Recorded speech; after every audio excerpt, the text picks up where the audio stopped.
இந்த கட்சியில சேர்ந்து விட்டோம், இந்த கட்சி தலைமையை பத்தி நாம நல்லா பேசணும், அப்படி கிடையாது. இதை நீங்க புரிஞ்சுக்கணும். இந்த ஊர் மக்களுக்கு நான் அவரோடு இணைந்து பழகிய காலம், நான் எதிர்முகாமில் இருந்து ஒவ்வொரு தளத்திலே அரசியல் செய்த காலம், தேர்தல் காலங்களிலும் கூட என்னோடு இருக்கின்ற நீங்கள் எல்லோரும் சாட்சியாக இருப்பீர்கள். நான் அல்ஹாஜ் ரவுஃப் ஹக்கீம் சார் அவர்களை பற்றி பேசுகிற போது சற்று அடக்கி வாசிக்க தொடங்கி கிட்டத்தட்ட 2 வருடங்களுக்கு 3 வருடங்களுக்கு மேலாகிவிட்டது. நீங்க அதை தெளிவா புரிஞ்சிருப்பீங்க.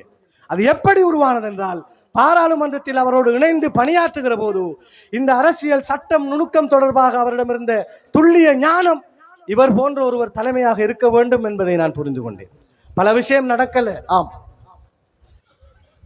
ஒரு காரியத்தை செய்வதற்கு வெறுமனே ஒரு கட்சி தலைமை மட்டும் நினைச்சா முடியாது.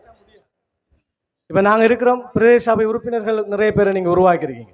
அந்த வட்டாரத்தில் சரியான வேலைகளை செய்ய வேண்டியவர்கள் உங்களுடைய பிரதேச சபை உறுப்பினர். பிரதேச சபை உறுப்பினர் அசம்பந்தமாக இருக்கிறார் என்பதற்காக ஒரு கட்சி தலைமையை நாம் விமர்சிக்க முடியாது, ஒரு கட்சியை நாம் விமர்சிக்க முடியாது. அதுபோல நிறைய வேலைகள் நடப்பதற்கும் நடக்காமல் இருப்பதற்கும் நாம் தேர்வு செய்கிற பிரதிநிதிகளினுடைய ஆளுமையும் ஆற்றலும் மிக முக்கியம்.